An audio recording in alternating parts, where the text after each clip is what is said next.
বন্ধুরা আসসালামু আলাইকুম। আমি নওগাঁ জেলা থেকে আসছি। নওগাঁ জেলার পুরশা উপজেলায় আসছি। এই যে একটা মাজার দেখার জন্য আসছি। এই মাজারটি আমার প্রিয় নবী হযরত মুহাম্মদ সাল্লাল্লাহু আলাইহি সাল্লামের ঠিক কাছের মানুষ, কাছের সাহাবা। আমার নবীজির কাছের সাহাবার এই মাজার। এটা কিন্তু যে সে মানে অলি মাজার না, এটা কামেল মোকামেল অলি আল্লাহ আমার নবীজির কাছের সাহাবার মাজার এটা। দর্শক বন্ধুরা এই সেই মাজার দেখুন, গোড়া শহীদ মাজার, পুনঃসংস্কার 1413, অবহেলায় পড়ে আছে। মানে এখানে প্রতি বছর কিন্তু ওরস হতো, মানুষ মানত করতো, খাসি দিত, তারপর মোরগ দিত, প্রতি বছর সেই জাঁকজমক ভাবে ওরস হতো। কিন্তু একটা কথা কি, আসলে মৌলবীরা সে শুরু থেকেই কখনো কিন্তু হচ্ছে অলিদের অলিদের ভক্ত ছিল না, ওরা সবসময় বিরোধিতা করেছে। সেই কাজটি এখনো চলে আসছে। মৌলবীরা কখনো এই মাজার ভক্ত না, ওরা এই মৌলবীরাই তো আসলে এজিদপন্থী। ওরা যেমন ওরা হাসান মানে হুসাইনকে কিন্তু মেরে ফেলে তারপর কিন্তু নামাজ পড়তে গেল। এরা সেই মৌলবী দলের লোক, আর এরা কখনো মাজার পছন্দ করে না।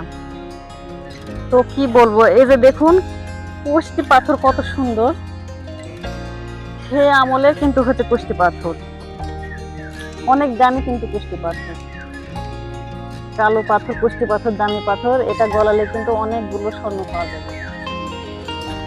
কুষ্টি পাথর এখানে একটা আছে, এই তো এখানে আর একটা আছে, মনে হচ্ছে যায় নামাজ ফেলানো আছে, হয়তো কেউ বসে নামাজ পড়ে, এরকমই একটা যায় নামাজ ফেলানো আছে। এটা একটা কুষ্টি পাথর, এই যে এটা কুষ্টি পাথর, এটা একটা সেই আমলের কুষ্টি পাথর, কিন্তু কেউ নিয়ে যেতে পারেনি। কেউ নিয়ে গেলে মানে নিয়ে যেতে যদি পারতো তাহলে এখানে থাকতো না, কেউ নিয়ে যেতে পারেনি। কারণ মাজার থেকে একটা জিনিস নিয়ে যাবে, আর এটা কখনো হয় নাকি? কামেল মোকামেল ওলি আল্লাহর মাজার থেকে মূল্যবান জিনিস কেউ কখনো নিয়ে যেতে পারবে না। তো কষ্ট একটা লাগে যে আমাদের নবীজির প্রিয় সাহাবার মাজার এই অবহেলায় পড়ে আছে, খুব কষ্ট লাগে।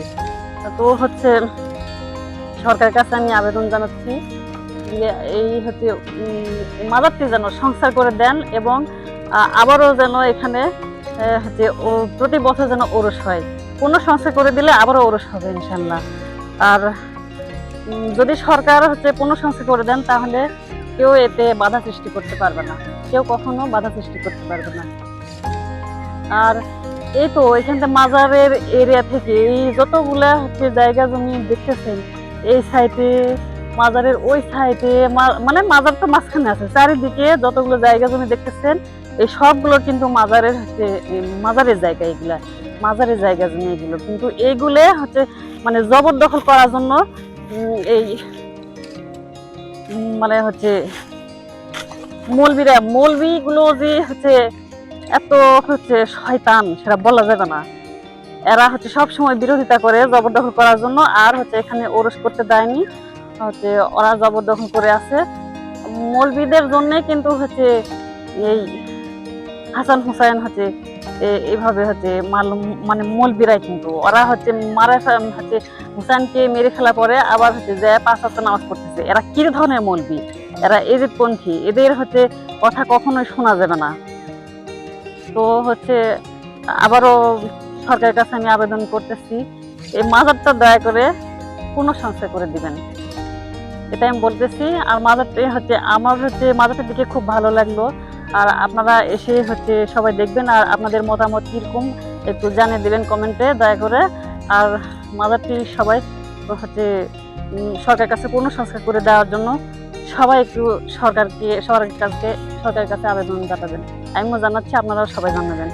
তো এই পর্যন্ত, দেখা হবে আবার অন্য ভিডিওতে। আপনারা সুস্থ থাকবেন, ভালো থাকবেন, আল্লাহ হাফেজ।